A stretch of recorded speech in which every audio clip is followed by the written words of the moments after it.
Hi, welcome and welcome back. I hope you're doing well. When it comes to narcissistically abusive communities, whether it's in person or online, or narcissistically led groups, patterns matter. I've noticed over the last couple years and have been in a few communities, specifically online, where this took place, and I got to watch this happen, where I was in groups that were led by narcissistic individuals, and at some point in time, it became apparent that something was off, or maybe someone came forward and spoke up or spoke out against the narcissistic or toxic individual that was at the helm of the group. And as a result, the leader in all of the cases would follow a particular pattern of behavior in order to do damage control and to be able to not disrupt their efforts to lie, manipulate, extract resources, money, time, attention from their followers. And here's how it went down. First, the individual would kind of try to do damage control, like openly, and maybe speak out or play victim or let people know that they were being attacked or being unfairly accused or something like that.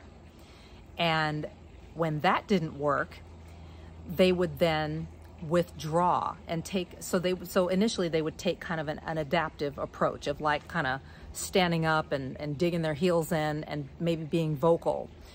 And then they would go to more of kind of a mitigating approach where they're kind of more retreating and retracting, like, okay, I'm going to back up, I'm going to circle the wagons, I'm going to kind of pull together the remnant and make sure that everybody is kind of falling in line with what I've got going on here, and so that they don't get polluted by the people that are speaking out or, you know, saying these things about me.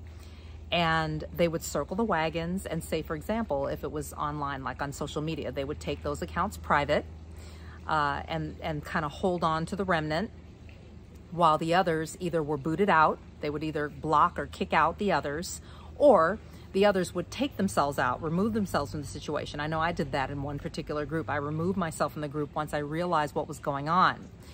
And then after doing that, they would kind of lay low for a little bit, kind of stay undercover, stay underground for a little bit, not really say a whole lot, stay kind of quiet, you know, maybe even be on their best behavior.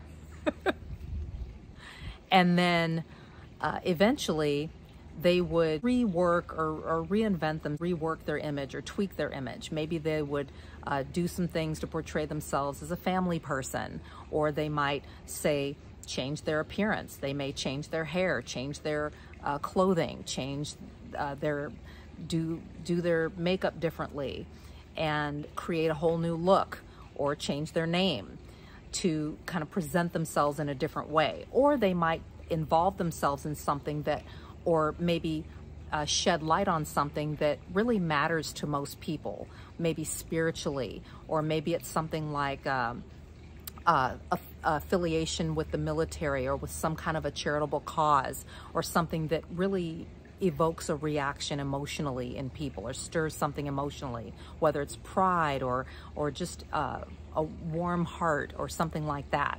So they would kind of tweak their image, reemerge, and basically kind of present themselves in a different way, but also put themselves in front of a new audience that they've not been in front of before, or that doesn't know them, and try to get those folks to kind of come into the fold or buy into their new image and whatever it is that they're trying to portray.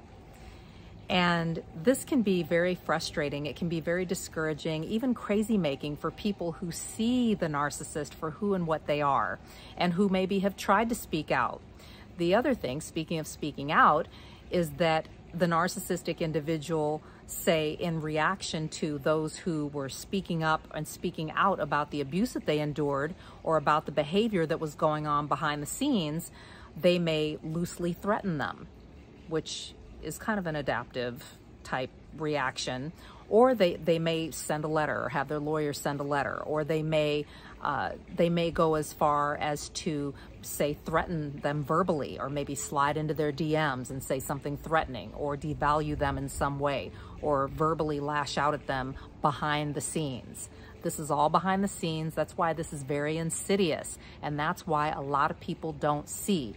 And a lot of people won't say anything or really do anything, not even do their fact checking or background checking, because either they just don't want to get involved, like it stirs up stuff in them in terms of their tolerance for trauma or lack of tolerance, or they may feel like whatever they're being told or sold or future faked with is more enticing or more tempting to them than whatever behavior someone else has been on the receiving end of. And that's another key component.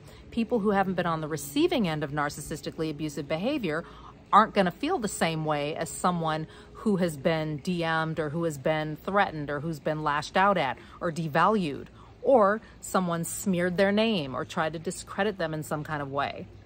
It's going to hit differently.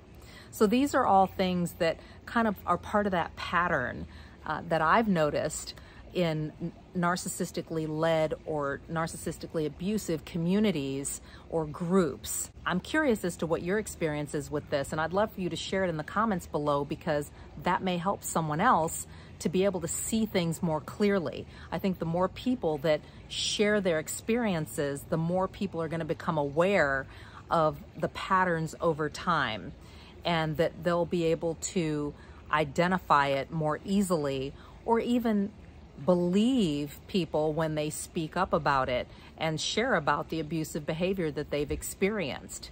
Narcissistically abusive communities and groups can be very, very frustrating to deal with. They may try to silence you. They may try to smear your name or discredit you in some kind of way when you try to speak up or speak out about the abuse that you've witnessed or that you've endured.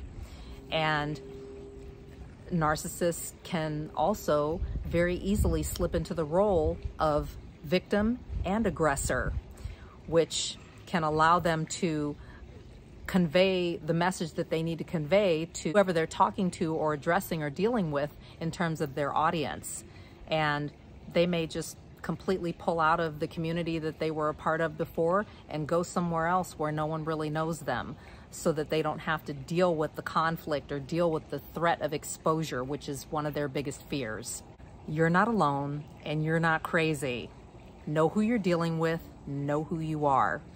Take care, and I'll talk to you soon. Bye-bye.